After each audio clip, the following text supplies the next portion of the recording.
Hi everyone, I'm Claire Ridgway, historian, author, and your resident Tudor obsessive. Today I'm thrilled to be joined by author Amy McElroy, who's written books on education and women's lives in the Tudor period, as well as the biography of Mary Tudor, Queen of France, and a forthcoming biography of Erasmus. You may also know Amy from the Tudor Notebook on Substack and her appearances on history podcasts and at festivals. Today, we're diving into Amy's research journeys, education in Tudor England, and the real lives of Tudor women across class and life stages.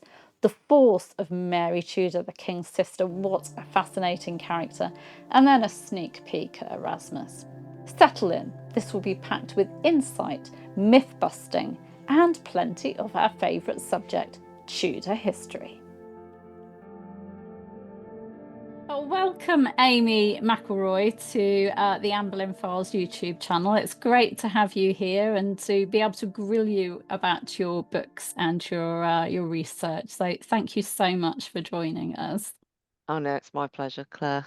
Wonderful to be here. Thank you. Now, I was looking at your list of books. You've written quite a few, haven't you? I mean, you've got a Yeah. forthcoming book on Erasmus. Mm-hmm. That's a big guy, big personality of the Renaissance. And you've recently done a biography of Mary Tudor as well, haven't you? Yes, yeah, that's correct.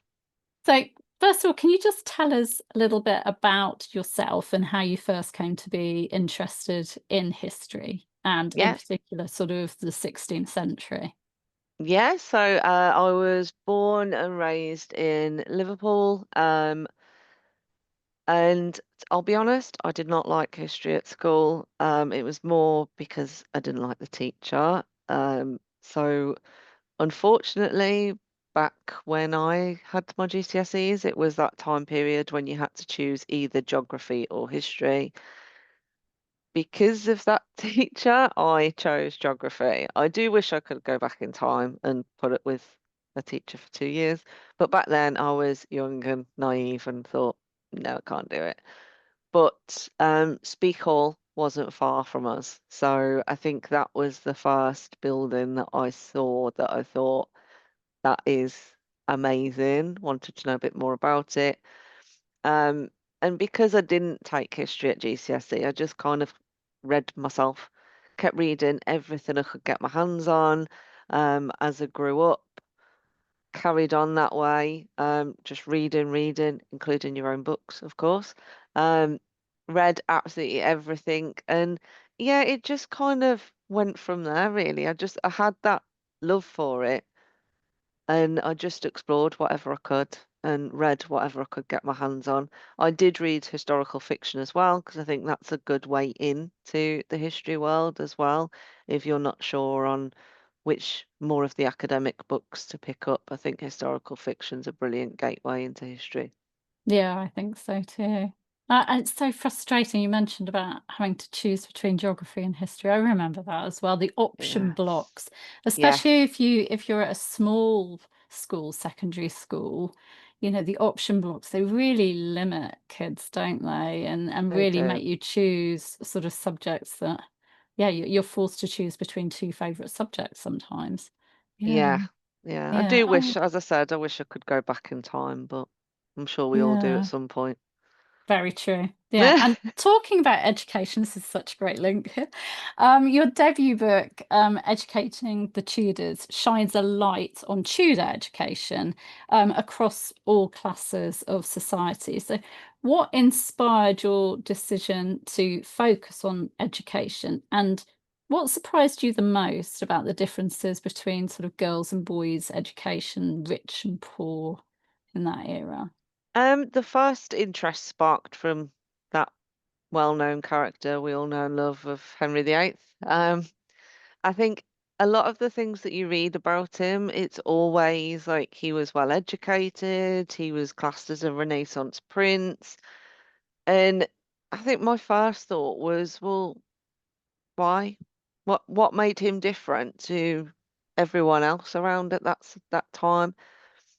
And I started digging a bit and I thought, his education does look different. Um, and obviously that's because the Renaissance was growing in popularity. People were picking up different aspects of education and things. And I suppose you could look at him as the first one that had a fully rounded Renaissance education. Obviously, Arthur did to an extent, but he was also off busy learning how to rule a kingdom. Um, so I think he really interested me in terms of his education. And then I started thinking, well, what about his siblings? How did theirs compare, particularly his sisters? And then, okay, so that's the royal family. What did it look like for everyone else? Because obviously they are in their own league, really, aren't they? Nobody else is going to have the same education as the royal family. So it led me down rabbit holes into what the nobility's education looked like compared to theirs, and then the everyday people, so the common people of England at the time, what did their education look like? And for me, the most surprising thing was I kind of expected young boys and girls to have much the same education in terms of what they called petty schools or dame schools, where they would learn their ABCs and things like that, prayers. And then I see that, you know, a lot of girls didn't even get that opportunity. They were put to work as soon as possible. When I say put to work, I don't mean to the extent of the adults, of course, but they were utilized for basically their labor and, helping their parents at home. Boys, as we would expect, did have a bit more freedom. But then it also intrigued me that some of the poorest people, particularly boys, could end up with some of the best education because they'd be taken in at monasteries, and monasteries at the time were very well educated. The monks would spend a lot of time on their own education and even teaching. So just because a little boy might be poor didn't mean that he might not end up with an absolute brilliant education. That part of it did depend largely on luck and the size of your closest monastery, I suppose, but the chance of it was there. So I think that quite surprised me. Um, the difference between the royals and the common people didn't really surprise me because I imagined that there would be big gaps in the differences, but I think it did surprise me that some of those young from less affluent families could end up with one of the best educations in England. Yeah, interesting. And that's another kind of factor with the dissolution of the monasteries later, Yeah. and one of the impacts that it had on education for these Yes. sort of poorer families and that. Yeah, Yeah. thank you. And your book, Women's Lives in the Tudor Era, that shows how Tudor women's roles changed throughout their lives, daughters, wives, mothers, and then widows. Did you find at all that women actually had kind of more say in their households and sort of more of a role in their community than perhaps we would give them credit for? I I would say absolutely. I think it's definitely more visible in the higher levels of society. So we know that there are records of women being left in charge of their estates when the men are either away at court or at war. But even down into the lower levels of society, women pretty much ran their households. So they were responsible for their food, if they had servants, and I don't mean in comparison to the nobility or anything like that, but a lot of families would even just have one maid. It was the woman of the household that was responsible for that, for ensuring that that person was doing what they were meant to be doing, that they were paid. Even things like taking produce to the markets, what was going, what was needed, bringing back. That was all the woman's remit.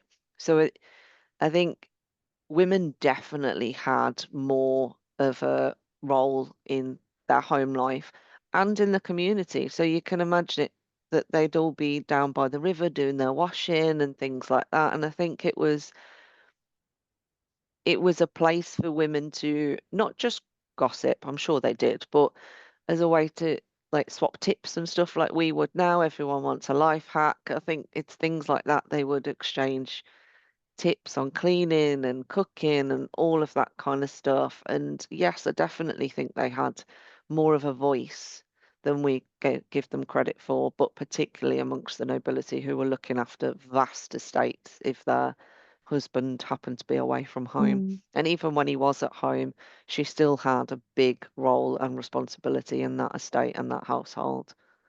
Yeah, I love it when I'm researching for my On This Day in Tudor history videos because I quite often come across a woman that is very different to how you think Tudor women were, who's taken over her husband's business Mhm. once he's Yeah. died or something, sort of in London, the sort of merchant kind of class. And you just don't expect that for that time. There are some very strong women in Oh, Tudor history. absolutely. It's brilliant. Yeah. Yeah. Moving on to your biography on Mary Tudor, Queen of France, Henry VIII's beloved sister, his favourite sister, Princess, Duchess, and Queen. What actually made you choose Mary for you? I think that's your first biography, isn't it? It Yeah. So is. what was it about Mary that drew you to her story and her life? It was actually researching my first book. So it started off with I was interested in, obviously I'd researched her education and saw how different it was to Henry's, but also got glimpses of their relationship through that. So I thought, hmm, how does that carry on from here? And there are some biographies of Mary and some very, very good ones as well. And there's a book that is called The French Queen's Letters by Erin Sadlack, and that is absolutely incredible if you want to know anything about Mary. Um, and it went from there. I thought I wanted to know more about her relationship with Henry as she got older, and it just expanded. I thought there's more to her than meets the eye. So I just continued researching. So ultimately, it started from her education, and then primarily me just being nosy and wanting to know more about her and her relationship with Henry, that then expanded into other relationships. And Yeah. what did you find the most interesting? What was the aspect of her life, her story that you found the most interesting? Definitely her kindness and generosity. So I know that those of us that do study the Tudor period ultimately expect the royal family to have charitable causes and things like that, and to be given alms. But she seemed to me to go out of her way to help people. So we know that when she was in France, she was writing to Henry to ask him to release a man that was in prison. The man had fought with her father in France, or been with her father in France, sorry. So she didn't need to do that. She was a queen of France. She could have just sat back and thought, let the men deal with it." She didn't. And then when her household was dismissed by Louis, she was obviously upset about that and extremely upset about the loss of Lady Guildford, who we know she adored. But it wasn't just her that she tried to help. She also tried to help John Palsgrave, who was her tutor when she was younger, but had travelled with her to France as her French secretary. And she wrote to Wolsey to try and get him to help Palsgrave, saying he's in Paris at the moment. I've asked him to stay there. Can you please find him some work? And then even when she's back in England, she's writing to people to say, can you help this person? Could you take this person into your service? And even up to almost the end of her life, she was trying to find a role for somebody in Calais. She wrote to Lord Lyell to say, could you take this person on as a soldier in Calais? And I just think that the breadth of her kindness and generosity really stood out to me. And although we can expect it to a certain point, I think Mary seems to take it the next step. She seems genuinely, genuinely generous. So yeah, that's what surprised me the most about her. Oh, that's the Mary that you got to know through your research. Yeah, Yeah. that's how you describe her. Would you describe her in any other way? Sort of kind, generous, and anything Definitely else? strong-willed as well, which I think we can probably gather by what she actually did in her lifetime. So definitely strong-willed. Yeah, and from a young age, I mean, to actually do that secret marriage to Charles Brandon, she was so Hmm. young at the time to, Yeah, that yeah. is a And I know brave move. she got that promise, didn't she, from Henry, but Yeah, they still went ahead with it without his permission. yes, yeah. So I think she was quite brave to do that, and I agree. Yeah, she did get the promise, but we also know what Henry was like in his later years. That you have to wonder if he'd have been that person back then, would she have been forgiven? Yes, and what would have happened to Brandon? Hmm. Yeah. I can't imagine him doing anything too nasty to Mary, but you do wonder No. about Brandon. I know they Yeah. were best friends, but yeah, Yeah. there's a limit. Definitely. So the next book is Erasmus. I mean, he's one of, the 16th century's sort of Europe's greatest minds, isn't he? So why him now? I mean, that seems quite a leap, sort of Mary Tudor to Erasmus. I mean, are you approaching him as someone that's, often overshadowed by the bigger characters of the time, or someone that's misunderstood, or are you sort of, yeah, are you going with the kind of the conventional views of him? You know, So Erasmus first came out of again my first book. He's obviously mentioned quite a lot when you look at education in the 16th century. Um, and I of course knew who he was. I knew some of the works. I'd read some of his works. And I wanted to dig a bit deeper into, I'd heard things or read things like people thought he was a coward because he didn't take a side between Protestantism and Catholic, can't even say it, Catholicism. Um, and I thought, hmm, when I'm reading some of his works, he comes across as quite strong-minded. So I thought, he doesn't seem to write a book like Praise of Folly. To me, doesn't seem like somebody is a coward because that is essentially a book tearing apart everyone from royals to the church in a joking manner, of course. But I thought, okay. And I wanted to look at what type of person he actually was. There's a lot of works on Erasmus. There's works on how he was involved in religion, how he was involved in education, but there's not that many that just cover him and his life. So that's what I wanted to look at. Who was he, and how did it get to the stage that he was being referred to as a coward for not taking sides, things like that. And ultimately, I think my personal view is he was far from a coward. I think it would have been very, very easy for him to take one side or the other. I think it took a lot of guts for him to stand on his own and say, I'm not taking sides. I'm not going either way. And, it was a time when heresy was rife. He could have been burnt at the stake for one wrong word. So I think he he was writing about religion at a very dangerous time. And I think that took guts, and it also took guts to not take a side in those debates and those fights that were going on. But as an aside from that, I also wonder if it hadn't been for him, would we have actually had a Reformation?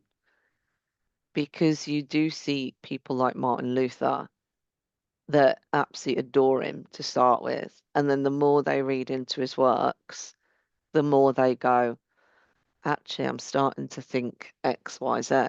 But if they'd never picked up his works, would they have those thoughts at all? So I do wonder if he was ultimately accidentally at fault. Well, not at fault, but the reason for the Reformation. And I'm sure he would be mortified if anybody actually said that to him. But I can't help but think if it wasn't for him, would it have ever happened? Because a lot of the work stemmed from others reading his. So, so yeah, he's a very interesting character, and I think he's very well known for his work, but I think there's also more to him and the people that he influenced as well. I think that largely goes underestimated in who he impacted, and then in turn how that impacted not just religion but education as well. So, yeah. big Yeah, character. I like the fact that you're covering him, his life, because yeah, there are other books on him, but as you say, they all concentrate on other aspects, and actually they're quite. I mean, the ones I can think of, they're quite scholarly and academic rather Yeah. than being readable, for the general masses, something that's kind of readable and brings you into his life and story. So Yeah. He is very, very interesting, but as you've said, like a lot of the works are scholarly and even his own, it's not easy reading because no. obviously a lot of it is Latin translated into Mm. English, or unless you can read Old Latin. I can't. I can pick up the odd words, but But yeah, even if you do, it's it's hard going. really clunky kind of, Yes. yeah, it's Yes. 16th century, it's A hard. lot of flowery language to Yes. say a very simple sentence. Like Yes. when you read some of the titles of books from the 16th century, and they go on for lines. Yeah. Why can't you just do a short title? Yep. Completely agree. Yeah. I don't think they knew what a short title was back then. Hmm. So you've mentioned about how, you came to do Mary because you were looking at sort of Henry's education and sort of the royal family and that, and then that you came to do Erasmus because you'd looked at sort of education as well. So is that how you decide what to write about next? Is it that something grows out of what you're researching at the moment? Or yeah, or do you seek out sort of neglected or unexplored figures, or is it your personal passion for figures and topics? How do your projects Oh. come about? I think it's a little bit of both. I think Mary and Erasmus definitely came out of the first one.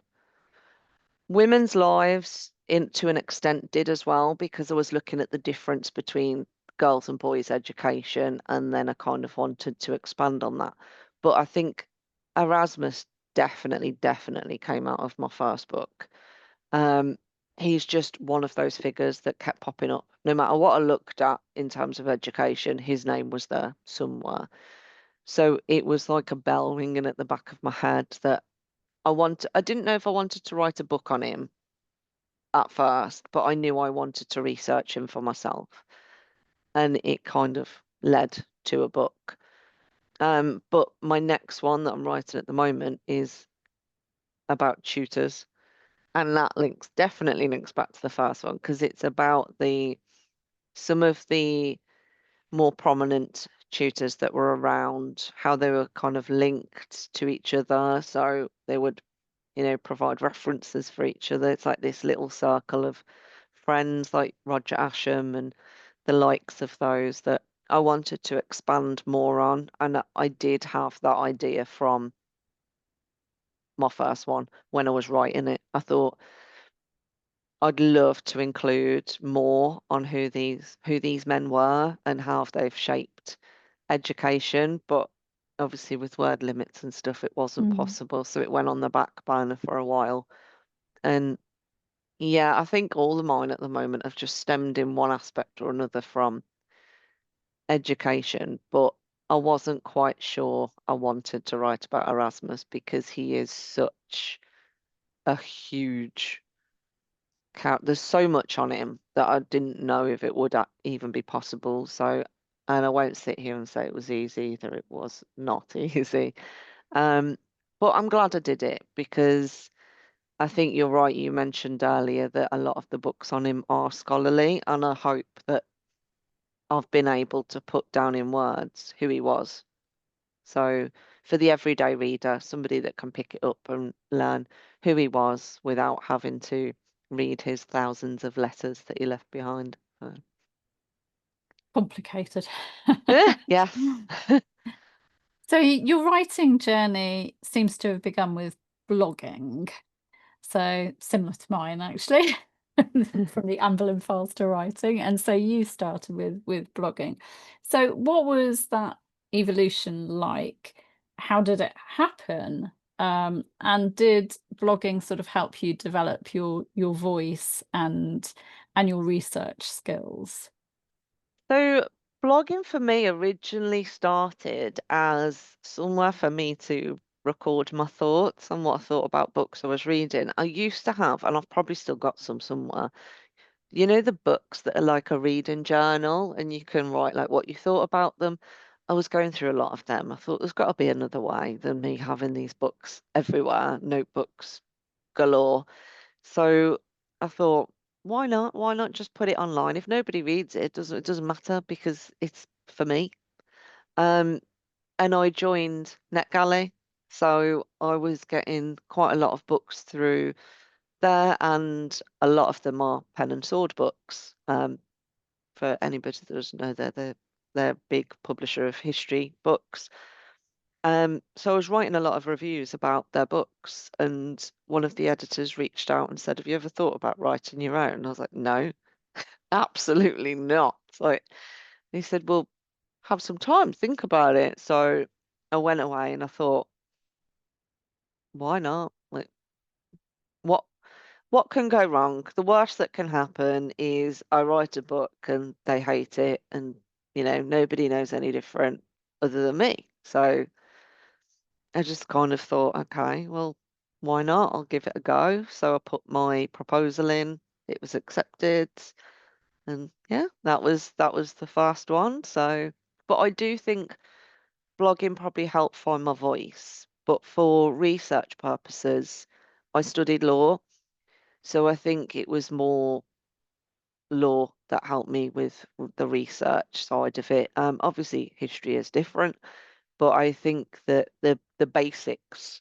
are the same. So I knew how to find things in the archives and things like that. It was just history archives that I had to look at rather than legal. So it was a little bit different. And yeah, I did have to learn a bit at the start, but I've slowly found my feet. So I think it was a mix of both studying law and blogging that have helped me come to where I am now. I think blogging also helps you because you're reaching an audience with your blogs. Yes. And if they enjoy your blogs, then they're likely to enjoy your writing as well, aren't they? So you are building up a platform too, Yeah. accidentally, which is great, Yeah. So, oh, interesting journey. So your work, how do you strike a balance between sort of scholarly accuracy and, like I was saying about the books on Erasmus are, Yeah. quite heavy. And I don't mean to offend anyone that's written about Erasmus, just an example, that they're scholarly, sort of more academic sort of tone. And your Mm. work isn't like that, but it's meticulously researched. So for you, how do you try and strike that balance between it being, you know, well researched and a history book, but also writing stories that readers will connect with? What's your style? I think I generally try and keep to fairly simple language. I know that sometimes it can't be helped and we do have to put a almost academic word in there or a phrase, but I do try and keep it fairly simple.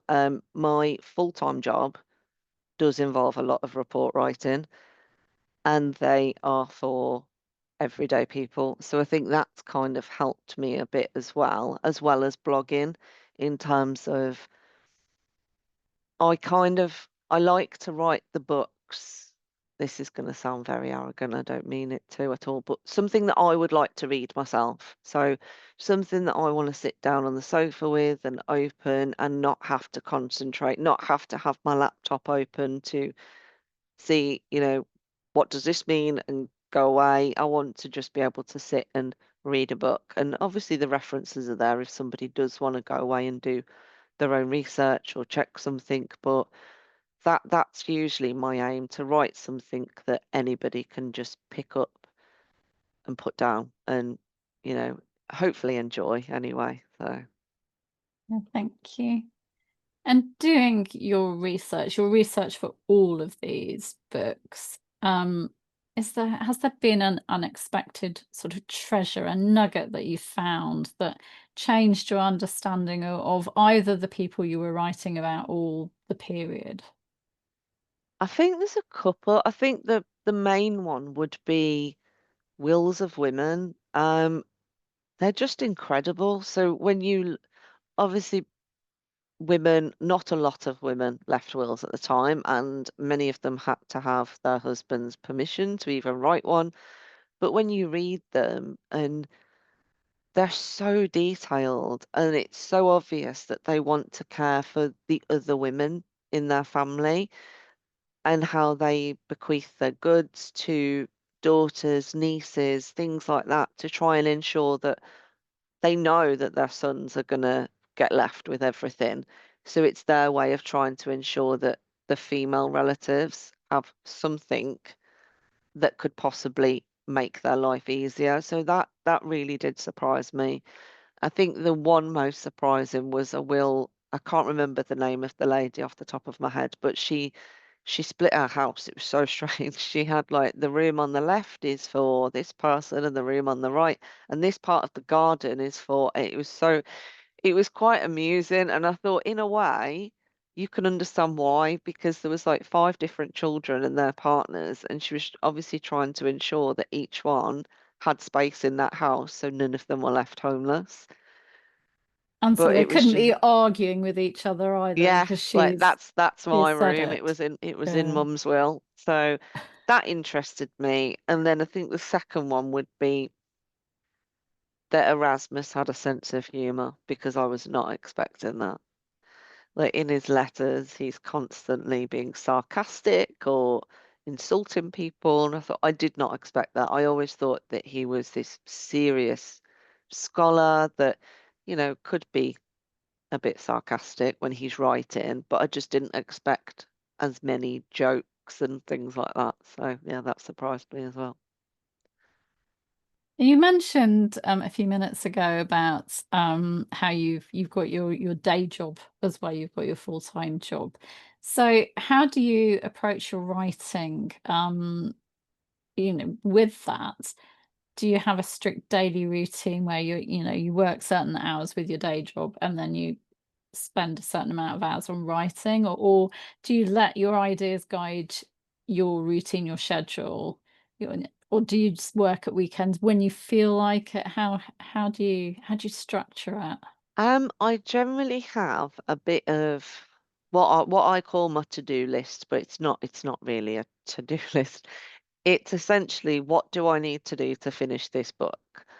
And there'll be all different things on there, like find an image for X, find an image for Y, write this, research that. And at the end of my working day, I will think if I'm in the office, I know that's a longer day for me, which means I've got a shorter amount of time. So I'll look at something shorter that I can do that's less time consuming. So it could be that I'll go, right, well, tonight I'll have a look for these four images, I'll find them. That's me for today. It could be if I manage to finish a bit early that I'll think, right, well, I've got quite a few hours, so I'm going to take that off the list and do this piece of research. So ultimately, it depends on how long my working day has been, and then I'll just take something off my list. But the end result is once everything's done, I've got everything to write or have written it. So. Okay. I've noticed that you've also appeared on lots of podcasts and you've spoken at festivals and that. When you've done a talk at, say, a festival and there's been sort of audience sort of questions, or while you're doing a podcast, the comments, that you get, has there ever been a question from someone that has kind of reshaped how you've interpreted or presented a particular topic? I know when I've done talks in the past, you end up going down rabbit holes because someone's asked you a question, or they've raised a point and you thought, well, I've never thought about that. I've never seen it from that side. Has there ever been a question that has sent you down a rabbit hole or changed your view? I think there's definitely been questions that have made me think that's very interesting. I need to go away and look at things and maybe reevaluate my own interpretation of something. I did do a talk at my local library, and um, somebody asked me, "Have I? Why did my first book not cover, for instance, the wording of the prayers that the children learnt. And my first thought was, huh? Uh, And then later on, I thought they're probably right because I've wrote these are the prayers that they learn, and I've of course read the words whilst I'm researching my book, but I haven't put the words in. And I thought, well, maybe that would have helped some readers to understand what those children were learning. So it did it made me think more about what to include going forward and who my audience is. Because the people at that talk were not big history fans. They were just at a local literary festival, so to speak, that there was all day talks in the library. So I think a lot of them just stayed in the library all day and listened to whoever was talking. So they weren't there to see me particularly. So I found that quite an interesting question that there was copies of my books that they could flick through, and that's one of the things that had come out of it. And I thought that's quite an interesting question. It just made me think next time I'm writing, I need to be sure that I'm getting the message that I want across, and it's not just as simple as here's a sentence and nothing behind it. I suppose you could add things like that in an appendix or something, couldn't you? Yes, and that's probably You what I know, wish I'd yeah. done. Yeah, Yeah, that is interesting because you do, I mean, when I'm talking about education, that you do say, well, they learnt the Paternoster or the RA or and yeah, you're not, yeah, yeah, to someone that doesn't know. I mean, I couldn't recite them either, but I vaguely know what they've got in yeah. them off the top of my head. But yeah, to So know what a child was actually having to learn, yeah, by heart at that time. Yeah. that was an interesting question. Yeah, definitely. Definitely made me think anyway. Yeah, I love that. I love this sort of audience interaction when it actually Yeah. does make you stop and think. And talking about Mm. speaking, you're going to be speaking on Mary Tudor, Queen of France at my December online event, which I haven't launched yet, but it will be launching soon. Um, Now, why do you think, Mary Tudor, Queen of France, she's sister of Henry VIII, she had the scandalous marriage with Charles Brandon there, but I really think she has been overshadowed by, Henry VIII and his Yeah. six wives, and then, the kings and queens, the Tudor kings and queens. So why do you think it is that she's been overshadowed when, as you say, she's such an interesting character? I actually think a large part of it is because she died so young. So she was only in her 30s. And I know for the Tudor period, that's probably not very young. But I feel like in comparison to the others, there was a lot going on around the time that she died as well. So we know that Henry's Great Matter, all of that was happening. And I think she was just she wasn't at court as much in the last years of her life. So the people that wrote history at the time seemed to mostly be around the court. So I think because out of sight, out of mind, so to speak, I think because she was largely away, there was nothing to write about her, which is sad because I think that she was a very interesting person. But I think it is because of what else was going on at the time, and that all centered around Henry and the royal court. And I think, the people that are writing these chronicles and things, they don't want to write about a sister that's, away from the court. What are they going to write? That, she was in the garden today, or so I think it was just because she was, yeah, out of sight, out of mind, sadly. But yeah, that's the way it is. Because there does seem to be a lot more written about her before she went to France, when, she was at the royal court, she was doing entertainments with Henry and things like that. So the ambassadors were writing backwards and forwards about her, about how beautiful she was, and obviously, when she came back, yes, she was involved in entertainments and stuff, but she also spent a lot of time away from court. So I think that is why she wasn't written about as much. I mean, in your talk, I think you're going to be looking at, sort of her youth and upbringing, her relationships, and her charitable work that you sort of mentioned. Do you think Mary had more influence at court than people usually give her credit for? Definitely. I think she knew how to get what she wanted off Henry. Definitely.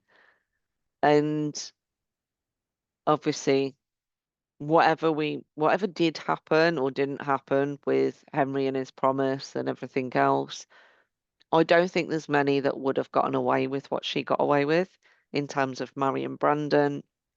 And we also know that we may not know the words, but that she spoke out against Anne Boleyn.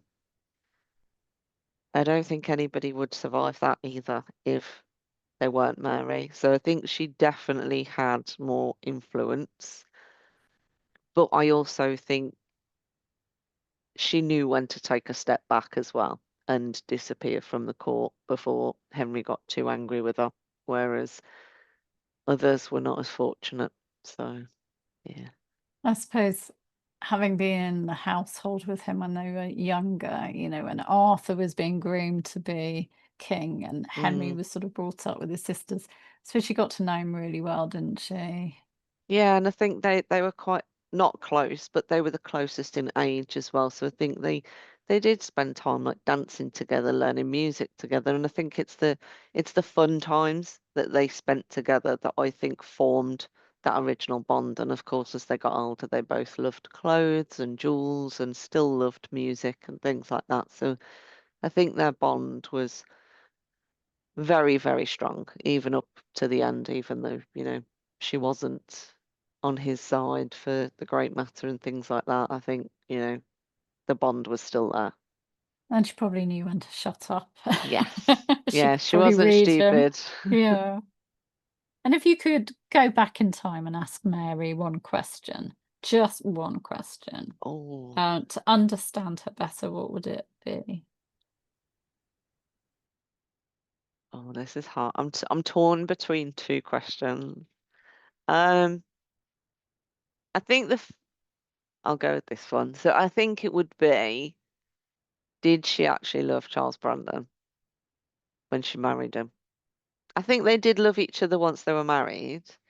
I just can't decide whether that love was there or if it was just an affectionate relationship because they'd spent a lot of time together before she left for France. So I think I'd probably go with that one.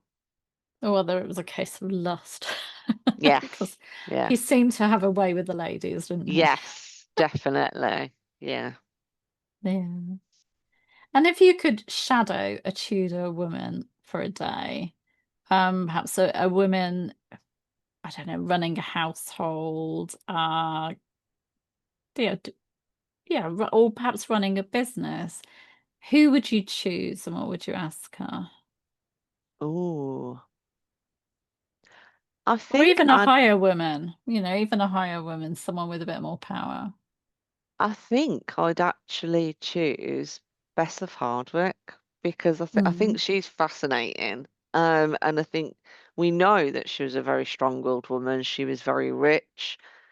I think I'd just love to see how she managed her household herself. And, it was a male dominant time, and she just seems to have done whatever she wanted. And I think I'd just love to ask her, like, what made you like your life choices? What forced you in those directions, or why did you make the decision for her marriages, for instance? Because obviously a lot of her money came from her marriages. She married up and up and up. But I'd just love to know, was her end goal to get to that status of wealth? Was it a fluke? But largely, I'd just love to see how she managed her household because she just seems to have been a very powerful, interesting lady. And her building projects as well. Yes. She was an incredible person, not just an incredible woman, but an incredible person for her Yeah. time. Okay, so now 3 Tudor figures that you could invite for dinner. Who would they Ooh, be and why? uh, Thomas Cromwell, because I feel like he just knew everything. So I feel like if he was at your dinner party, you could get all the secrets out of him. Um,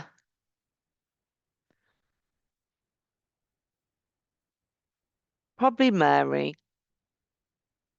because I think I'd just like to know more about her in general. So did she love Brandon? What did she really think of Anne Boleyn? Um, what were her thoughts on the great matter? I think it's for Mary, it's very easy to just think, oh, she took Catherine's side, but we don't actually know that. Was it a religion thing for Mary? We don't know. So I think I'd like to know a bit more about that. And then, ooh,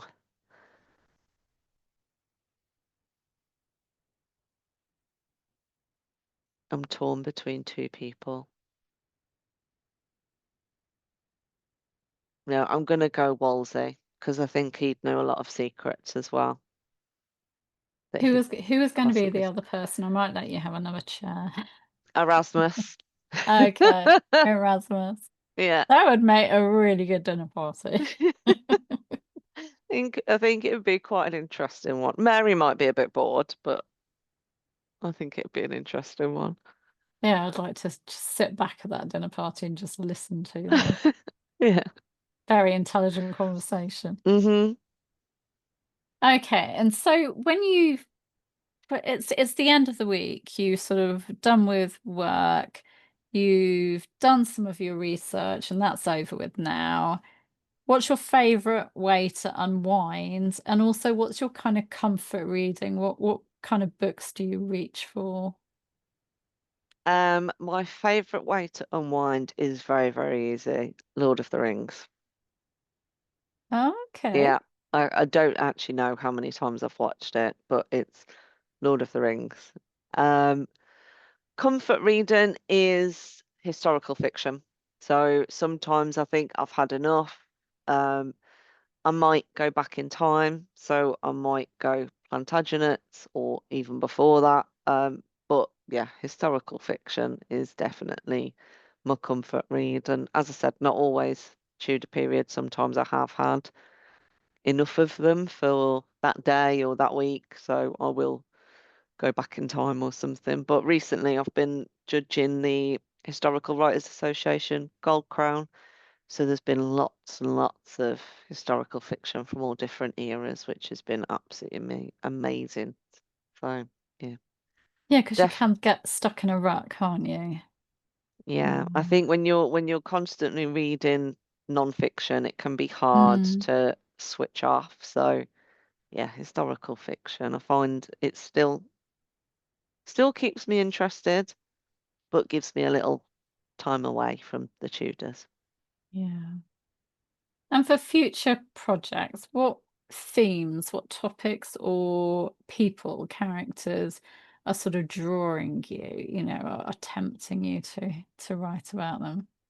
Well, I did mention one earlier. So Roger Ascham, his little circle of friends, and I have got some thoughts on people that were around the court during the Tudor time, but everyone knows who they are, everyone knows their names, but don't know a lot about them. So those people that, kept the wheels going that we may not speak and hear about on a daily basis if you're talking about the Tudors, but if you say a name, you know who they are. So people like that is where my mind is going at the moment. So, but the one I'm currently writing is the one about the tutors and who they were. So John Skelton and people like that. So that's where I am at the moment.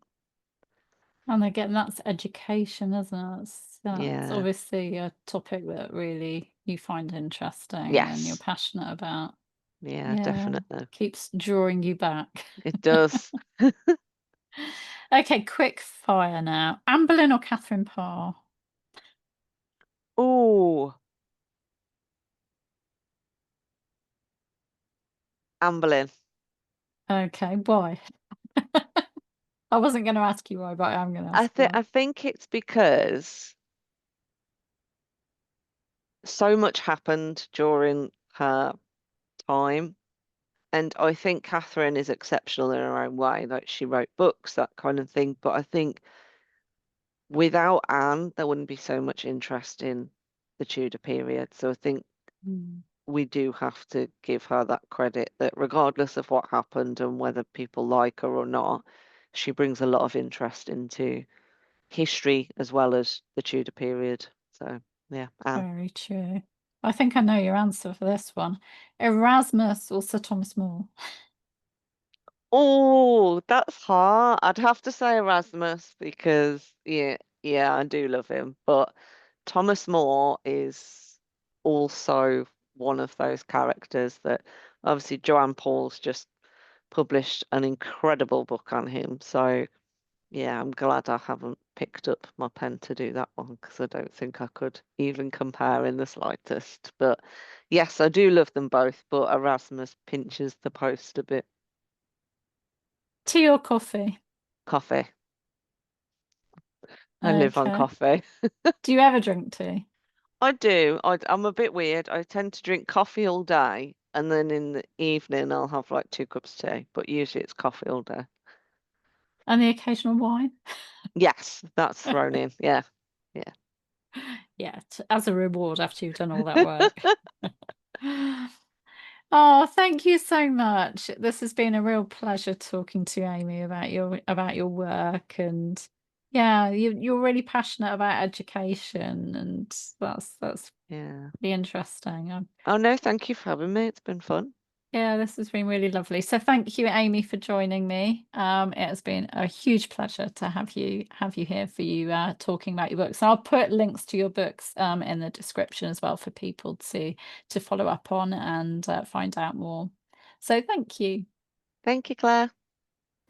A huge thank you to Amy McElroy for such a rich conversation. If you'd like to read more, you can find links to her books and her Substack in the description. And if you enjoyed this interview, please do like, subscribe, and ring the bell so that you never miss my author chats and my Tudor deep dives. There's a full interviews playlist on my channel if you'd like to keep watching. Thank you. See you soon. Bye bye.